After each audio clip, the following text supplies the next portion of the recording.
आज हम लोग देखेंगे सोशियोलॉजी के अंदर position of women in Indian society. तो लेट्स बिगिन। अगर हम भारतीय सोसाइटी की बात करें तो भारतीय सोसाइटी के जो परिवार हैं वो पैट्रियार्की फॉलो करते हैं, पैट्रीलिनियल है उनकी लीनिएज। और जो इंडियन फैमिली है वो पैट्री लोकल है, जिसका मतलब ये है कि भारत में पुरुष प्रधान समाज है। एक वंशावली वो पैट्रीलिनियल है, यानी कि पुरुष से तय होती है उनकी वंश। और जबकि जो फैमिली है वो पैट्री लोकल है, यानी कि जब महिला शादी करके आती है तो वो अपने पति के घर में रहती है, यही पैट्री लोकल कहते हैं। The property is passed on to a male member of the family. जो प्रॉपर्टी है वो भी मेल मेंबर को ट्रांसफर होती है। Women's identity is merged with her husband's identity. For example surname adopted strong preference for birth of male child. यानी कि जो वुमेन की आइडेंटिटी है वो अपने उसके हस्बैंड के साथ मर्ज हो जाती है, जैसे उसका सरनेम अडॉप्ट करना पड़ता है। जो मेल चाइल्ड है उसकी प्रेफरेंस होती है। Family control the mobility, sexuality and reproduction of the female member. जो परिवार है वो कंट्रोल करता है एक फीमेल की मोबिलिटी को, उसकी सेक्सुअलिटी को भी, और उसके रिप्रोडक्शन को भी। According to the Indian human development survey by NCAR 2011 में एक सर्वे किया था। उस सर्वे में बताया कि जो restriction of mobility of women वो किस तरह से अफेक्ट करती है उन्हें। जिसमें बताया कि 18% women do not go near by kirana, यानी कि वो किराने के स्टोर तक नहीं जा पाती है 18% वुमेन। जो फैमिली है उन्हें इतना कंट्रोल करती है या फिर उन्हें फियर है। 50% ऐसी वुमेन है जो अकेले ट्रैवल नहीं कर पाती बस और ट्रेन में फॉर शॉर्ट डिस्टेंस पे। 25% ही वुमेन है जब वो बीमार होती है तब जाकर वो फैसला ले पाते हैं कि हाँ कि मुझे दिखाना है, नहीं दिखाना, कौन सी दवाई लेनी है, डॉक्टर के पास जाना है कि ये जाना है। सिर्फ 25% वुमेन ही है final authority on what to do when they are sick. सिर्फ यानी कि 75% वो किसी न किसी को डिपेंड रहती है परिवार के सर पर कि उनसे पूछा जाए या उनकी सलाह लेनी पड़ती है। वो अपने आप खुद फैसला ही नहीं ले पाती है जबकि वो बीमार होती है तब भी। इसके कई सारे डायमेंशन हमें देखने को मिलते हैं। There various dimension of women's position in Indian society as follows. अब डायमेंशंस क्या है? सबसे पहला डायमेंशन वॉयलेंस, यानी कि हिंसा। Violence against women has many social aspects, namely strong preference for male children, domestic violence, dowry death, acid attack, rape, murder, honour killing, spousal violence etcetera. जो हिंसा है, जो वायलेंस है अगेंस्ट वुमेन, वो कई फॉर्म में देखने को मिलती है। जैसे कि मेल चाइल्ड, अगर अगर मेल चाइल्ड चाहिए तब भी उससे वायलेंस होता है, अगर उसने मेल चाइल्ड को जन्म नहीं दिया तो। अगर फीमेल होगी तो डोमेस्टिक वायलेंस होता है, घरेलू हिंसा। डाउरी के लिए डेथ देखने को मिलती है, अटैक्स होते हैं, एसिड अटैक्स होते हैं, रेप होते हैं, मर्डर्स होते हैं, ऑनर किलिंग्स होती हैं, और स्पाउसल वायलेंस होता है। वो सब देखने पड़ता है, और भी अलग तरह की हमें वायलेंसेस भी देखने पड़ते हैं। A study by UNFPA and international centre for research on women, एक स्टडी करी गई थी 2014 में UNFPA और international centre for research on women. उसका टाइटल था masculinity, intimate partner, violence and son preference in India. Around 60% men admitted that they beat women। 2014 में तकरीबन 60% आदमियों ने माना कि वो अपनी वाइफ को पीटते हैं। NFHS 5, around 29.5% aged 19 to 49 years experience spousal violence। And National Health Fair Survey जो हुआ था 5, उसमें बताया गया था कि तकरीबन 30% वीमेन जो इस एज कैटेगरी 19 से 50 साल के बीच में है, वो अपने हस्बैंड के द्वारा किसी न किसी तरह के वायलेंस को एक्सपीरियंस करती है।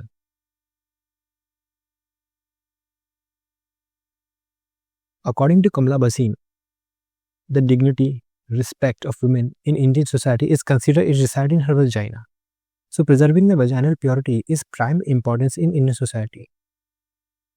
ये कमला वसीम बताती है कि जो डिग्निटी है, सम्मान है, रिस्पेक्ट है इंडियन सोसाइटी के अंदर एक वुमेन का, वो उसकी वजाइना के अंदर रेस्ट करता है। यानी कि अगर उसकी वजाइनल प्योरिटी रहेगी तभी उसे इंपॉर्टेंस मिलेगी इंडियन सोसाइटी के अंदर। अगर वो किसी तरह इसकी वर्जिनिटी लूज होती है तो उसे इम्प्योर माना जाएगा और उसके कैरेक्टर पर उंगली उठाई जाएगी।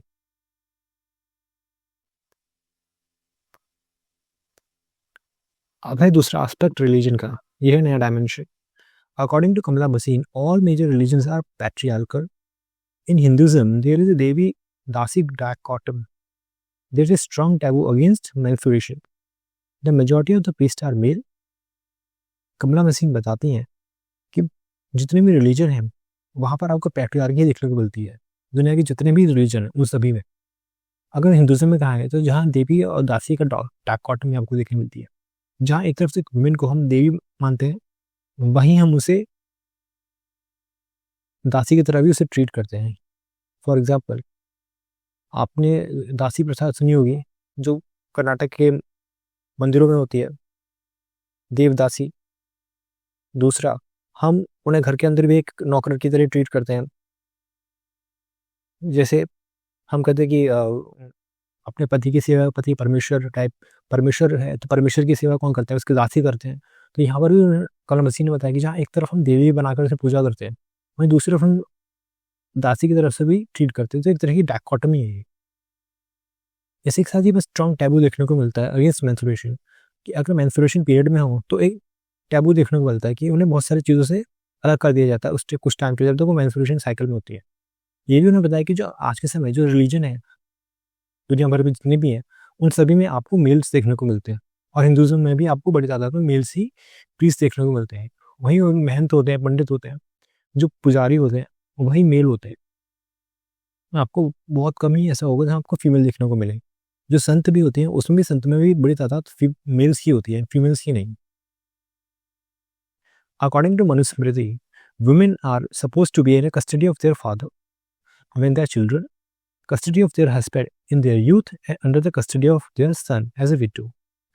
In no circumstances is she is capable of independent existence. जो मनुस्मृति है उसमें वुमेन के ऊपर किस जैसे कंट्रोल रखने के लिए कहा गया, और किस तरह के कंट्रोल उसमें मिला कि जब वो बच्चे हों तब उसके ऊपर उसके पिता का कंट्रोल हो,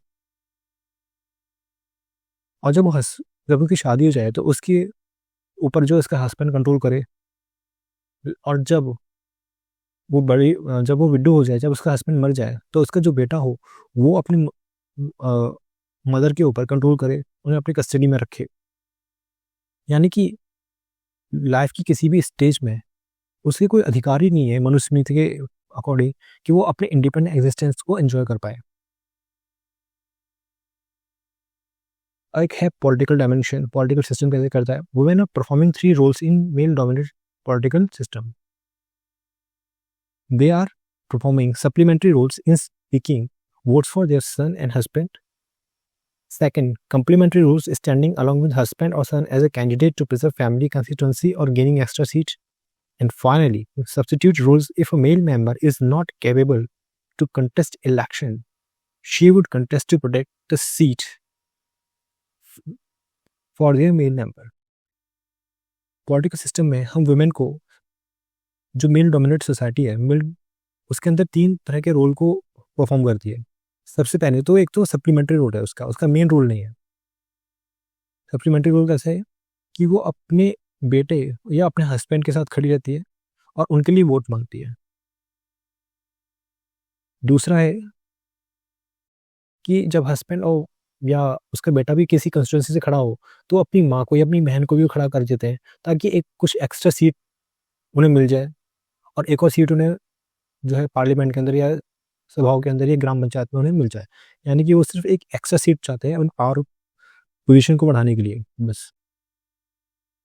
तीसरा है कि अगर घर के कोई मेल मेंबर इनकैपेबल हो जाए इलेक्शन लड़ने के लिए तो उसकी वाइफ, उसकी मदर या उसकी बहन को खड़ा कर दिया जाता है ताकि वो उसकी जो सीट को है वो प्रिजर्व कर पाए अपने मेल मेंबर के बिहाफ पर। जैसे आपने जो इंडियन सोसाइटी में आपको बड़ी तादाद में देखने को मिलता है।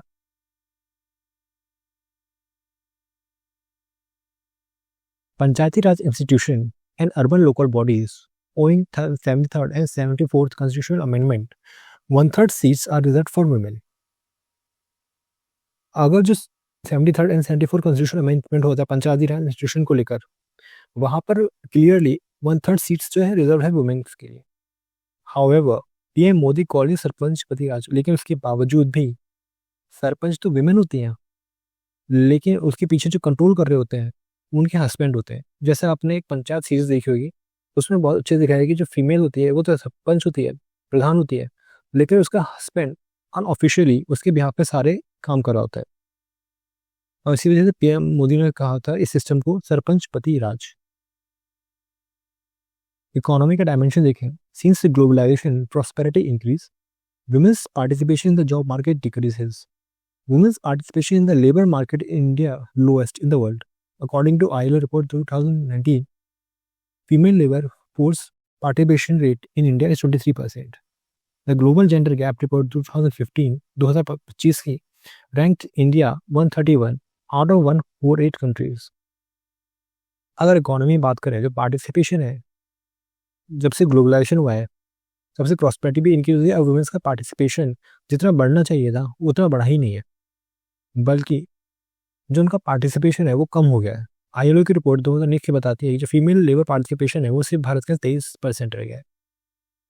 जब जो ग्लोबल जेंडर गैप रिपोर्ट 2025 की है उसमें भारत में 131 पर रखा है भारत को, यानी कि इतना जेंडर गैप है, यानी कि मेल और फीमेल के बीच में जब वो उन्हें इक्वल अपॉर्चुनिटी नहीं मिलती है फीमेल को, ये बताया गया है जेंडर गैप रिपोर्ट के अंदर। Sexual harassment and workplace survey conducted by IMBA 2017, 38% women face sexual harassment at the workplace. Around 69% women did not report harassment due to fear. इस सर्वे में बताया कि 38% women अब वर्कप्लेस पर सेक्सुअल हैरेसमेंट फेस करती हैं, यानी कि उन पर कमेंट पास किए जाते हैं, उन्हें गलत तरीके से टच किया जाता है, या उन्हें हमेशा ही एक तरीके से फियर में रखा जाता है कि कहीं ठीक है अगर तुमने ये काम नहीं किया तो तुम्हारे साथ कुछ गलत हो सकता है। एक तरीके की सेक्सुअल हैरेसमेंट है जो उन्हें फेस करना पड़ता है अपने वर्कप्लेस के ऊपर। 69% वुमेन इसी वजह से, किसी डर की वजह से, यानी कि 70% के आसपास वुमेन किसी तरह की रिपोर्ट ही नहीं करती है इसी डर की वजह से कि कहीं उनके साथ कुछ गलत ना हो जाए या फिर उनके ऊपर ही कहीं पलट के एक्शन न ले लिया जाए। मैं यहाँ पर एक ठीक है, वैसे मैं यहाँ बताऊँ यहाँ पर जो ये जो रिपोर्ट है 23%, इसमें कैच है। जो एक इकोनॉमिस्ट थे उन्होंने बताया था कि जो डेवलपिंग कंट्रीज है जब वो डेवलप हो रही होती हैं तो एक टाइम जब आता है कि जो वुमेन पार्टिसिपेशन है वो ऊपर होता है, लेकिन जैसे जैसे इकोनॉमी ऊपर जा रही होती है और फीमेल का जो पार्टिसिपेशन है कम होता है, लेकिन वक्त के साथ वो आगे बढ़ता रहता है। उन्होंने बताया कि ऐसा क्यों, उन्होंने बताया कि जब इकोनॉमी से शुरुआत करती है, जैसे भारत जब शुरुआत आज़ाद हुआ था तब भारत में बड़े पैमाने पर अनपढ़ लोग थे, विमेन बड़ी तादाद में खेतों में काम करती थी, लेबर के तौर पर काम करती थी, वो इतनी पढ़ी लिखी नहीं थी। तो इसी वजह से जो वुमेन पार्टिसिपेशन रेट है आपको अर्लियर एज में, आपको अर्लियर रिपोर्ट्स में अगर आप देखेंगे भारत की तो आपको बड़ी तादाद में दिखेगा, लेकिन वो कहाँ थी, इनफॉर्मल सेक्टर्स में थी बड़े पैमाने पर। लेकिन जैसे जैसे एजुकेशन बढ़ती गई वहाँ पर फीमेल लेबर पार्टिसिपेशन रेट कम होता गया, क्योंकि अब वो बड़ी तादाद में स्कूलों में अपना टाइम बिता रही हैं, कॉलेजेस जा रही हैं, जिसकी वजह से उनका पार्टिसिपेशन रेट है वो कम होता चला गया। इसी वजह से आपको ये 23% का पार्टिसिपेशन दिखता है।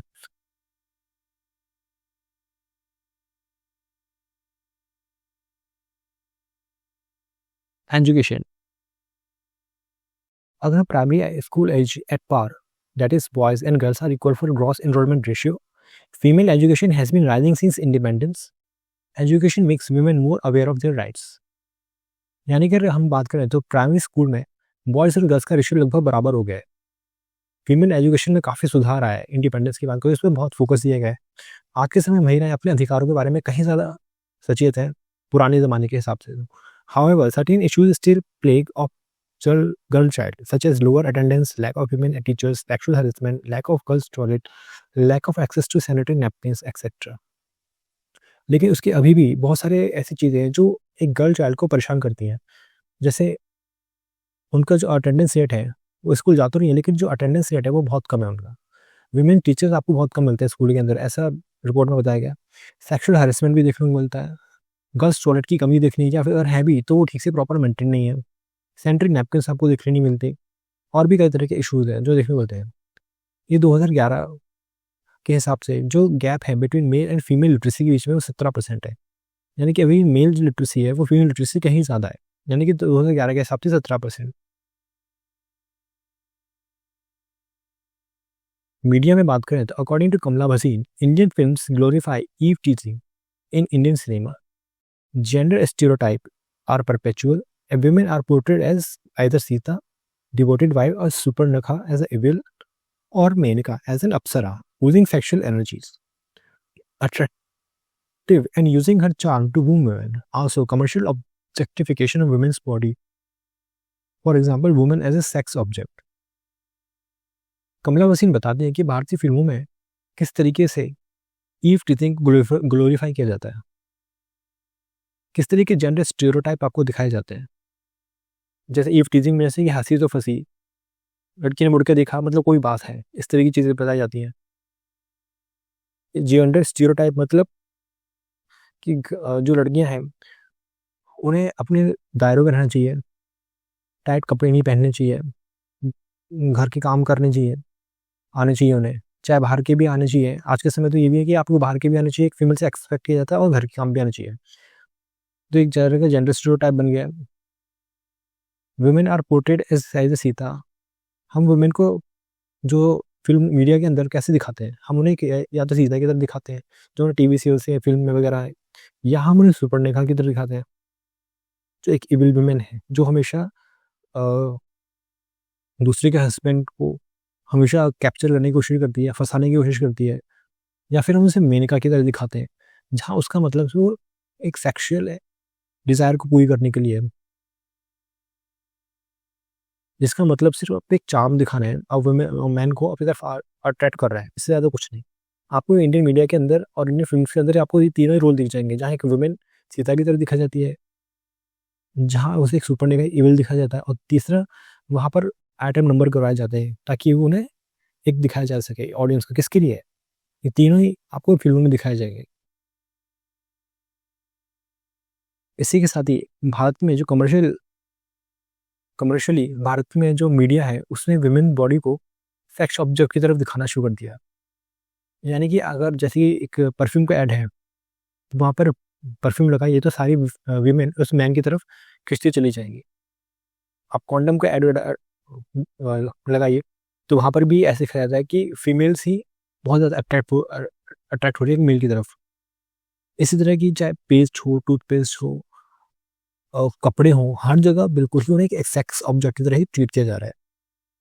इंडियन मीडिया के अंदर ये कमला मसीह ने बताया कि अब वो सिर्फ एक ऑब्जेक्ट बनकर रह गई है और ज़्यादा कुछ नहीं, जिससे एक वर्ड यूज़ करते हैं जैसे ऑब्जेक्टिफिकेशन कर रहा है, यानी कि अब वो सिर्फ एक सामान बन के रह गई है, इससे ज़्यादा कुछ नहीं। इसी के साथ ही toxic masculinity. Toxic masculinity refers to a collection of offensive, harmful beliefs, tendencies, and behavior rooted in traditional male roles, but taken to an extreme. Toxic masculinity जो ट्रेडिशनल मेल सिस्टम है यानी कि पैट्रियार्की है, उसके अंदर inbuilt है किस तरीके कि एक तरीके से वो एक तरीके का बिलीफ है मेल सोसाइटी के अंदर, एक तरीके की टेंडेंसी है कि वो जो मेल्स हैं वो एक सर्टेन वे में ही बिहेव करेंगे। For example, this dangerous idea of man Leanness perpetuates domination, homophobia, and aggression and can be harmful to mental health of all genders. For example, इस तरह की masculinity perpetuate करती है एक जनरेशन से दूसरी जनरेशन में, जहाँ पर डोमिनेशन का जिक्र है कि आप डोमिनेट करो। होमोफोबिक है यानी कि उन्हें होमोफोबिया होमोसेक्सुअलिटी से परहेज करना सिखाया जाता है, डोमिनेट करते हैं। एग्रेशन है यानी कि उन्हें एंग्री मैन की तरह दिखना है, जो सिर्फ खुद के लिए तो हार्मफुल होता ही है उनके लिए जो मैन के, बल्कि जो दूसरे जेंडर्स हैं वो उनको भी परेशान करते हैं, यानी उनकी हेल्थ के साथ और उनके साइकी के साथ भी उन्हें परेशान करते हैं। It can also have serious social consequences which is how it became known as toxic masculinity. Example, Kabir Singh Animal movie. इन मूवीज में किस तरीके से मैन को दिखाया जाता है, कबीर सिंह में तो आपने देखा ही होगा ये टॉक्सिक है, एनिमल मूवी में भी आपने रणवीर कपूर को देखा होगा। ये सब दिखाते हैं कि किस तरह की टॉक्सिसिटी है भरी हुई है कि मेल ही सब कुछ कर सकता है, और जो बैड बॉयज हैं उन्हें फेवर मार्केट में फेवर किया जाता है, सोसाइटी में फेवर किया जाता है, और जो फीमेल है गुड गाइज को छोड़कर इन्हीं बैड जो आदमी है उनके पास अट्रैक्ट होती हैं। तो इस तरीके से सोसाइटी में इस तरीके से परपेचुएट किया जाता है कि आपको बैड बनना चाहिए गुड की बनने की जगह। ये भी एक टॉक्सिक मस्कुलिनिटी का एक मुसीबत है जो हमें सोसाइटी में देखने को मिलती है। Toxic masculinity generally has three core ideas. Toughness. Man should be physically strong, emotionally callous, and behaviorally aggressive. सबसे पहला है टफनेस, यानी कि सख्त होना चाहिए, यानी कि सख्त लौंडा जिसे कहते हैं, कि शरीर से भी तगड़ा होना चाहिए, इमोशनली भी कंट्रोल होना चाहिए, और बिहेवियर में एग्रेशन होना चाहिए। दूसरा anti feminine, man should reject traditionally feminine behaviours such as showing emotion, accepting help. यानी कि एंटी फेमिनाइन, यानी कि जो आदमी है वो औरतों की तरफ इमोशंस ना दिखाए और ना ही वो किसी से मदद मांगे, जो करना है उसे अकेले करना है, यानी कि इकल्ला चलो वाली नीति, यानी कि खुद परेशान होता रहे बस वो अकेले, और किसी और से मदद मांगेगा तो उसे उसकी वीकनेस समझा जाएगा। थर्ड है the power, man should work toward obtaining power and status and thus gain in respect of others. यानी कि मैन को जोड़ दिया गया उसकी पावर से, जब तक उसके हाथ में किसी तरह की पावर नहीं होगी, चाहे वो समाज के अंदर हो, किसी पोजीशन में पहुंचे, या पैसे की ताकत हो, अगर ये ताकत नहीं होगी उसके पास तो कोई उसे पूछेगा नहीं, और जैसे ही ये ताकत उसके पास आ जाएगी तो उसे समाज के अंदर जो है रिस्पेक्ट भी मिलने लगेगी। आपने देखा भी होगा कि आदमी की हमेशा उसकी ताकत से या उसके पैसों से उसे जज किया जाता है, ये और आज भी सच है। जब लोगों को शादी के वगैरह रिश्ता आता है तो सब लड़की वाले उसकी उसका आचरण वगैरह है वो आखिर में पूछते हैं, सबसे पहले वो पूछते हैं उसकी तुम कमाते कितने हो, या तुम्हारा ऑर्डर कितना है सोसाइटी के अंदर, ये सब देखा जाता है। उसके बाद ही वो कोई दूसरी बातें शुरू करता है। इसी के साथ ही आपने आस पड़ोस में रिश्तेदारों में पूछा होगा कि आपका लड़का क्या करता है, जितनी हाई स्टेटस होगा उतने ही आपके रिश्तेदार आपको महत्व देंगे, आपके नेबर्स आपकी बातें सुनेंगे। अगर वो लड़का या आपका बेटा अगर ये सब नहीं है सोसाइटी में, बस वो एवरेज चल रहा है, तो कोई खास रिस्पेक्ट नहीं मिलेगी उसे।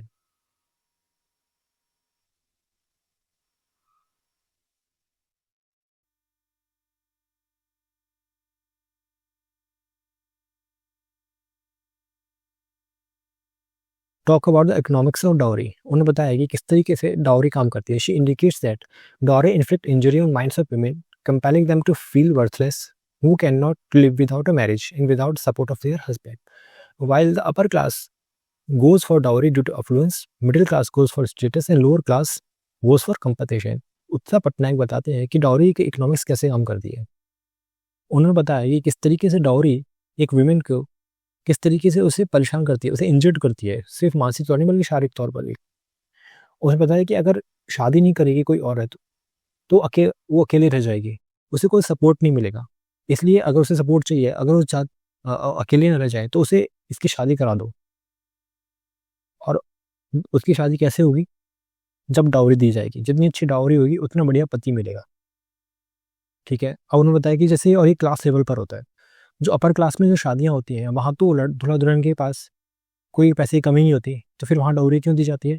वहाँ डाउरी दी जाती है कि अपनी अमीरी दिखाने के लिए, कि हमारे पास कितने संपन्न हैं हम लोग। ठीक है, ताकि वो स्टेटस मैच कर पाए हस्बैंड के साथ, इसलिए वो जो लड़की वाले अपनी डाउरी देते हैं लड़के को। मिडिल क्लास में ये एक स्टेटस सिंबल है, यानी कि यहाँ लड़का को अगर डाउरी मिलेगी तो उसका स्टेटस नीचे हो जाएगा, क्योंकि इसके रिश्तेदारों में, इसके दोस्तों ने सबने डाउरी लिया है। लेकिन अगर वो नहीं लेगा डाउरी, और या उसे कम मिलेगी डाउरी, तो वो बाकी जो रिश्तेदार हैं उससे उसका स्टेटस नीचे हो जाएगा। लोअर क्लास के अंदर ये कंपनसेशन है।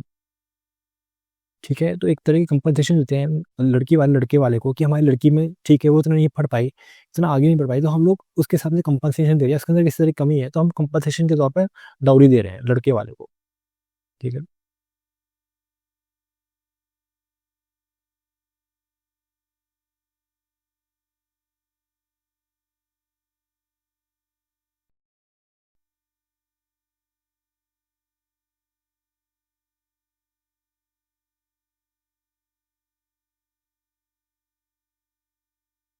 देखते हैं कि measures that have been taken to increase the equality of women. अब कुछ मेजर्स लिए गए हैं जो समाज में इक्वालिटी बढ़ाए वुमेन्स के लिए, वो देखते हैं किस तरह से है। जैसे आर्टिकल 14 इक्वालिटी बिफोर लॉ, यानी कि मेल फीमेल बराबर है सोसाइटी के अंदर। आर्टिकल 14 बताता है ये कॉन्स्टिट्यूशनल लीगल प्रोविजन है भारत में।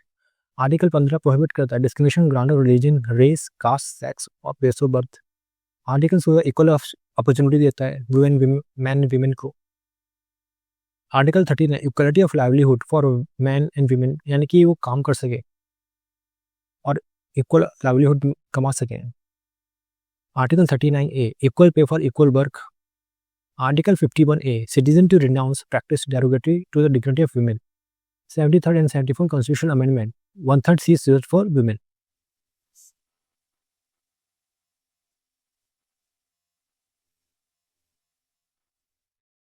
Dowry Prohibition Act 1961, imprisonment for a term not less than 5 years and fine not less than 15,000 or the value of dowry whichever is more। यानी कि यहाँ पर डाउरी एक्ट में साफ मना गया है कि डाउरी लेना और देना मना है। जो भी इसे लेगा कम से कम उसे 5 साल तक की सज़ा हो सकती है और कम से कम उसे 15,000 का जुर्माना तो लगेगा, या फिर डाउरी जितनी उसने ली है या दहेज जितना लिया है उसमें जो भी हायर अमाउंट होगा वो उसे पे करना पड़ेगा, या तो 15,000 या डाउरी का अमाउंट। दूसरा है सती prevention act 1987। Anyone who glorifies sati through ceremonies, procession, or any other means can be punished with the imprisonment for term of 1 to 7 years and fine 5,000 30,000। यानी कि जो भी सती को प्रमोट करेगा, सती सिस्टम को किसी भी तरीके से, उसे कम से कम 1 साल से लेकर 7 साल तक की जेल होगी और 5,000 से लेकर 30,000 रुपये तक का उसे जुर्माना भरना पड़ेगा। Prohibition of child marriage act 2006, यानी कि बाल विवाह पर रोक, यानी कि जो फीमेल है वो 18 साल से पहले शादी नहीं कर सकती, रोक लगा दी गई है, और मेल 21 साल के होने तक वो शादी नहीं कर सकते। इसे अगर इससे कम वो शादी करते हैं, इससे पहले तो चाइल्ड मैरिज में माना जाएगा और उसे नलीफाई करते जाएगा।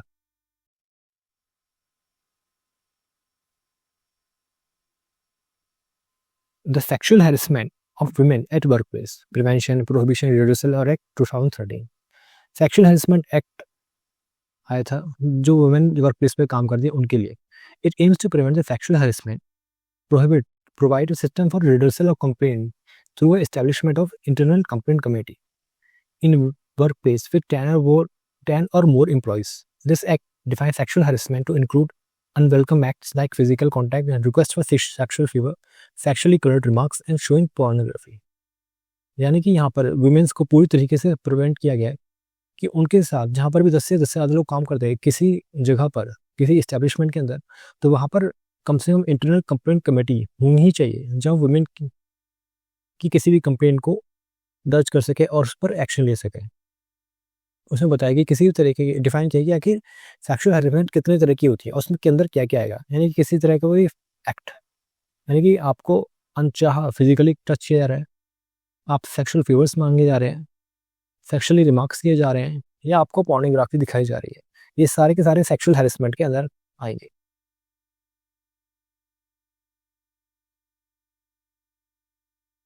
Supreme court judgement Vishakha guidelines से हम समझते हैं कि सुप्रीम कोर्ट ने विशाखा गाइडलाइंस थी women safety at office work पे, जहाँ पर भी वो काम करती है उन्हें विशाखा गाइडलाइंस को फॉलो करना पड़ेगा। ठीक है, इसी के साथ ही कुछ और भी दिया गया, जैसे सुप्रीम कोर्ट ने बैन कर दिया एसिड तेल को शॉप के ऊपर। रिलीफ एंड रिहेबिलिटेशन की प्रोविजन दिया गया है जो सुप्रीम कोर्ट ने जारी किया है। कंपनसेशन देने का है फीमेल सर्वाइवर्स को जो वेरी सोशल ऑफेंसेस उनके ऊपर होते हैं। नेशनल कमीशन वुमेन फॉर्म किया गया है जो वॉइस ऑफ वुमेन है, वो are vulnerable, weak or marginalized society, issues notice to the police and authority of investigation and seeking report from them. Also provide relief and rehabilitation women। NCW को voice of women कहा जाता है। जो भी marginalised women है, vulnerable है, ये कमज़ोर तबका है वुमेन्स का, उन्हें सपोर्ट करता है, पुलिस को नोटिस इशू करता है, इन्वेस्टिगेशन की तामील करने के लिए हुक्म देता है, साथ ही उनकी रिपोर्ट भी रजिस्टर करता है। इसी के साथ जो अफेक्टेड वुमेन होती हैं उन्हें रिहेबिलिटेट और रिलीफ देने में मदद करते हैं। इसके साथ ही कुछ गवर्नमेंट स्कीम्स हैं और फंड्स हैं अलोकेट किए गए हैं वुमेन्स के लिए, जैसे बेटी Bachao Beti Padhao aims to generate awareness improve the efficiency of welfare service intended for a girl child. यानी लड़की बढ़े, पहले लड़की को इस दुनिया में लेके जाए, फिर उन्हें पढ़ाया जाए और उन्हें सशक्त किया जाए। ठीक है, यानी कि गर्ल चाइल्ड वेलफेयर होना चाहिए ओवरऑल, खासतौर से उन इलाकों में जहाँ पर फीमेल फीटिसाइड बहुत ज़्यादा होता है, जैसे नॉर्थन इंडिया के अंदर, पंजाब, हरियाणा, दिल्ली और वेस्ट यूपी के अंदर, जहाँ फीमेल फीटिसाइड एक बड़ा प्रॉब्लम है, वहाँ पर ये बहुत बड़े पैमाने पर कैंपेन चलाया जाता है, बेटी बचाओ और बेटी पढ़ाओ। इसी के साथ ही जनधन योजना, फाइनेंशियल इंक्लूजन ऑफ वुमेन हो गया, देखने को मिलता है। स्वच्छ भारत अभियान में भी जो टॉयलेट्स बनाए गए हैं वो फीमेल्स के लिए हैं, खासतौर से उनकी डिग्निटी को बचाए रखने के लिए। Mudra Yojana, aspiring female entrepreneur can avail funds up to ₹10 lakh to start a small and micro enterprises provided it is a non corporate और नॉन फार्म बिजनेस। ठीक है, जो मुद्रा योजना है, जो फीमेल एंटरप्रेन्योर है वो कम से कम 10 लाख रुपए तक का लोन उठा सकती हैं, और माइक्रो और स्मॉल एंटरप्राइजेस के लिए। इकोनॉमिक सर्वे 2017-18 में, using the concept of missing women, there are 6.3 crore women in India who are missing women, there are 2.1 crore unwedded girls in India, जिसका मतलब है कि मिसिंग वुमेन कौन है। यहाँ पर मिसिंग वुमेन का कॉन्सेप्ट इसी दिया है कि जो वुमेन है आज के समय में वो नज़र नहीं आती सोसाइटी के अंदर, यानी कि किसी तरीके का लेबर पार्टिसिपेशन भी नहीं है, या फिर वो एक तरीके से गायब भी हो चुकी है, उनका एग्जिस्टेंस ही नज़र नहीं आता। जिसमें से कई कारण है, फीमेल फिटिसाइड है, लेबर फोर्स पार्टिसिपेशन नहीं है उनका, या वो सिर्फ एक हाउसवाइफ बनकर रह गई है। तो ये नहीं मिसिंग वुमेन कहा जाता है कि वो अनप्रोडक्टिव हो, प्रोडक्टिव होते हुए अनप्रोडक्टिव है सोसाइटी के लिए, इसलिए इन्हें मिसिंग वुमेन कहा गया है। 2.5 करोड़ जो वुमेन है वो आज भी अनवेडेड गर्ल्स हैं, यानी कि अभी वो शादीशुदा नहीं हुई है। द वुमेन रिजर्वेशन एक्ट 2023, हम सब जानते हैं कि पार्लियामेंट के अंदर एक वुमेन रिजर्वेशन एक्ट पास किया गया है, जहाँ पर 1/3 सीट्स जो आज के समय रिजर्व कर दी गई हैं लोकसभा और स्टेट लेजिस्लेटिव असेंबली के अंदर, कि जहाँ विमेन जो है उनके लिए अब पार्लियामेंट के अंदर 33% रिजर्वेशन और स्टेट लेजिस्लेचर के अंदर भी 33% रिजर्वेशन कंपलसरी हो गया है। लेकिन यहाँ पर एक आर्गूमेंट है, आर्गूमेंट ये है कि जहाँ हम लोग फीमेल्स को इक्वल पार्टिसिपेशन के लिए कहते हैं, उन्हें एम्पावर कर रहे हैं, तो उन्हें आखिर रिजर्वेशन की ज़रूरत क्या है। दूसरा अ, जो आर्गूमेंट है वो ये है कि जो आपने 33% 1/3 सीट रिजर्व की है, उसका फ़ायदा क्या है। उसका फ़ायदा तो जो पॉलिटिकल फैमिलीज़ हैं वही उठाएंगे, या पावरफुल लोग ही उठाएंगे, वही अपने घर के जो फीमेल कैंडिडेट्स हैं उन्हें खड़ा कर देंगे उन सीट्स के ऊपर, तो उसमें हमें एक एक्स्ट्रा सीट मिलेगी। जो आम लोग हैं, आम महिलाएं, उन्हें इससे क्या फ़ायदा। यानी कि जो पावर है अभी भी जो पावरफुल लोग हैं उनके कंट्रोल में रहेगी। जो एक्चुअल वीमेन हैं जो इस क्षेत्र में आना चाहती हैं, पॉलिटिक्स के अंदर अपना सही कहना चाहती हैं, वो तो उनका तो कोई फ़ायदा नहीं हुआ। तो ये एक आर्गूमेंट है वुमेन रिजर्वेशन एक्ट के अंदर। तो मुझे लगता है कि आज आपको ये लेक्चर पसंद आया होगा, तो इसे यहीं पर समाप्त करते हैं। Thank you and have a nice day.